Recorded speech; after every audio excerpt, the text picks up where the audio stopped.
Well, hello, and welcome to another episode of Critical Weight Theory. And this time we're looking into the music, the messages, and the movement that is Le Tigre, one of those groups that is a little bit under the radar but has shaped the cultural landscape to a degree. And, they are said to have electrified the punk and electronic music scenes with their unapologetic feminist anthems and high energy performances. So let's look at Le Tigre a little bit more. So Le Tigre burst onto the scene in 1998, formed by Kathleen Hanna, the iconic frontwoman of Bikini Kill and a pivotal figure in the Riot Girl movement. So, how influential is Kathleen Hanna and Our Bikini Kill? Well, they had music that was featured in the show Roseanne in the 1990s, for example. So, you know, once you're on an American sitcom and actually one of the biggest American sitcoms from the 1990s, it's pretty clear that you're having a ripple effect. And of course, Roseanne Barr became something quite different in later years. But back in the 1990s, she was actually sort of a, I guess, progressive figure in American culture. And she was, a huge superstar at the time. And I would even say that her publicity rivaled that of Oprah. As wild as that sounds, I mean, if you're around at the time, you would know what I'm talking about because she was on every tabloid, just regular media attention. If there was a scandal, like when she sang the national anthem and people said that she botched it and all that kind of stuff, well, she did that intentionally to generate publicity and all that. Well, I guess the point is, I'm getting a little sidetracked talking about her, but the band Bikini Kill was actually pretty big. So Kathleen Hanna actually did have a significant influence that in some situations actually reached mainstream audiences. She was joined by Joanna Fateman and Sadie Benning, who was later replaced by J.D. Sampson, and together they created a sound that fused punk, new wave, and electronic music, basically dance punk music, and it kind of brought a fresh and rebellious energy to the underground and mainstream alike. They're one of those bands that's somewhere in the middle, a little bit underground, a little bit mainstream, whatever you want to call it. Le Tigre, they're a little bit different. They're not quite Bikini Kill. They're a little bit more pop oriented, you might say, although not entirely either. They're not just a band; they're sort of a statement. Their music blends punchy dance beats with politically charged lyrics, tackling issues like gender equality, LGBTQ plus rights, racism, media representation, and an occasional just fun song. And they often infused with wit and sarcasm. Their lyrics, their songs feel like a call to action and an invitation to the dance floor, which is a pretty good place to be if you're in a dance punk band, I suppose. So, as far as their notable albums and songs, their 1999 self titled debut album introduced the world to their sound, with the standout track Decepticon quickly becoming an indie anthem. In 2001, they released Feminist Sweepstakes, which took an even more experimental and political approach. Songs like FYR, which stands for 50 Years of Ridicule, didn't just challenge the status quo, they tore it apart. And in 2004, they released This Island. Le Tigre took their message to a major label with that album, and the album featured tracks like TKO and New Kicks, and even included a cover of the Pointer Sisters classic I'm So Excited. Now, to be honest, I prefer the original version of I'm So Excited. But this is an alternate version if you want like a different take on that song. So, like a lot of bands, they've had a hiatus and they've had at least a few reunion moments here and there. They went on hiatus in 2007 as its members explored solo and collaborative projects. But their story did not end there in 2016. They briefly reunited to release I'm With Her, which is a pro Hillary Clinton track during the US presidential election. So, of course, that was bound to generate some controversy because, well, not everybody's a Hillary Clinton fan, to say the least. And, as far as I'm concerned, their heart was in the right place, but, it was one of those things that was going to get some mixed results. And it's also just not the greatest song, to be honest. You know, there's that too, like I don't know. It it just it's not a toe tapper, I'll just put it that way. I didn't listen to it and feel like, "Oh, you know what? This is really going to move the needle for me." No, not really. It was, kind of an inconsequential track to my ears anyway. But there are some good songs that they've done, like Decepticon that I mentioned earlier. And I do have to say that they're apparently active right now, at least, in the touring avenue. They returned in 2023 for a long-awaited reunion tour, and they played to some sold-out crowds across Europe and North America. So there's a sustained interest in their music, which actually doesn't happen for everybody.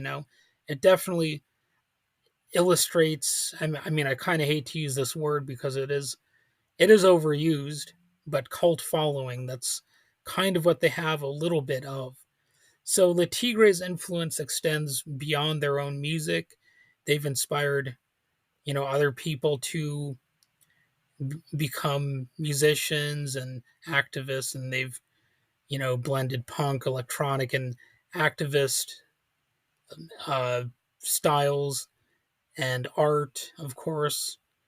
There's a very important aspect to blending art with politics, and in a way, it's a healthy thing to do. Although, of course, one can get lost in the other. That's one of the dangers of blending art with politics.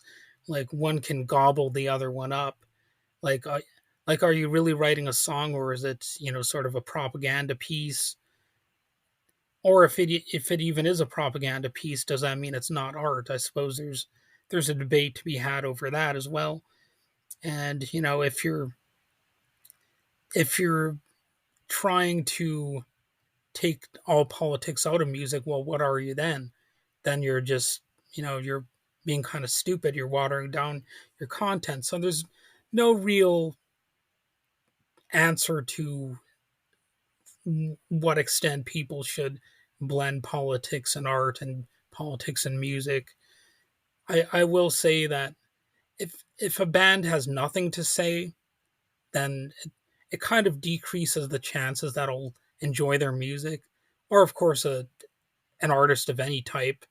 It doesn't have to be a band necessarily. Just you know, you've got to be able to have messages that really are compelling if you want to have me saying that you're a compelling artist.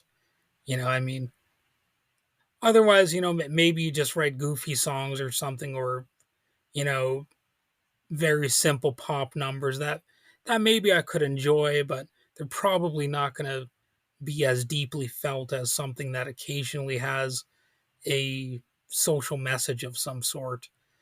And the legacy of this band is, it's a very good example of a successful band that is trying to keep the message of equality in music and media. It's So overall, I would say I do think this band's heart is in the right place.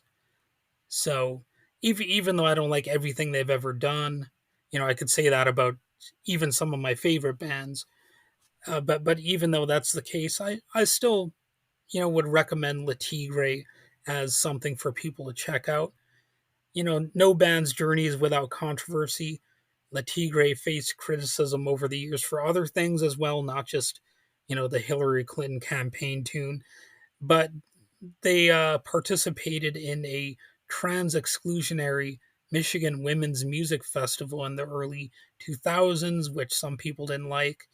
And in 2021, they were hit with a copyright infringement lawsuit over their most famous track, Decepticon, because there's a line about who put the bop in the bop she bop or whatever, which of course is a little bit borrowed from a famous song. So they got sued over that, and it's one of those questions. They sort of recontextualized part of a famous song, and you might say that through recontextualization they sort of made it their own work in a way. It's like that old question of borrowing ideas a little bit, augmenting them, changing their meaning, which is something hip hop does a lot of. And Led Zeppelin did that too, with a lot of old blues tracks. Many people, would outright accuse them of being a rip-off band, and there were lawsuits to a number of Led Zeppelin songs that forced the band to add writing credits to their really some of their most famous songs, and a couple less famous Led Zeppelin songs. But at the end of the day, it's a debate that's never really going to be settled. How much of an idea can really truly be owned by somebody, even if they could legitimately claim that they invented that specific arrangement. Do they own it for all time, or is there a legitimate uh, way to sort of recontextualize something, reinvent it, make it fresh, make it new, while also saying that the person who recontextualized it actually deserves some credit as well. There's a popular understanding that if you have a courtroom settle this matter, then that's the final word, the final verdict. But that's not really true either. It's just something that's never truly going to be settled because people will always disagree on who owns what and what ownership means. But anyway, wow, I went off on quite a tangent there. But anyway, the point is this band had some bumps in the road, and their impact is still undeniable. So, from the underground to the mainstream, they had a hand in some zine culture type stuff, and they did sold out arenas. But La Tigre has carved out a space that's fiercely political, but also considered danceable by a lot of people. So whether you're discovering them for the first time in this episode, or you blast Decepticon for the 100th time, the one thing is clear about this band: Le Tigre is one that demands to be heard. So that's really all I have to say about them. So thanks for tuning in to Critical Weight Theory for this look at Le Tigre, which again is actively touring. I think. I think they are. Um, if you enjoyed this episode, be sure to subscribe. And that's especially true if you're on YouTube. I'm looking to build my followers there, and on Spotify as well. If you've been listening to this on Spotify, please go ahead and subscribe. Share with your pals. And until next time, keep the volume up and the revolution alive.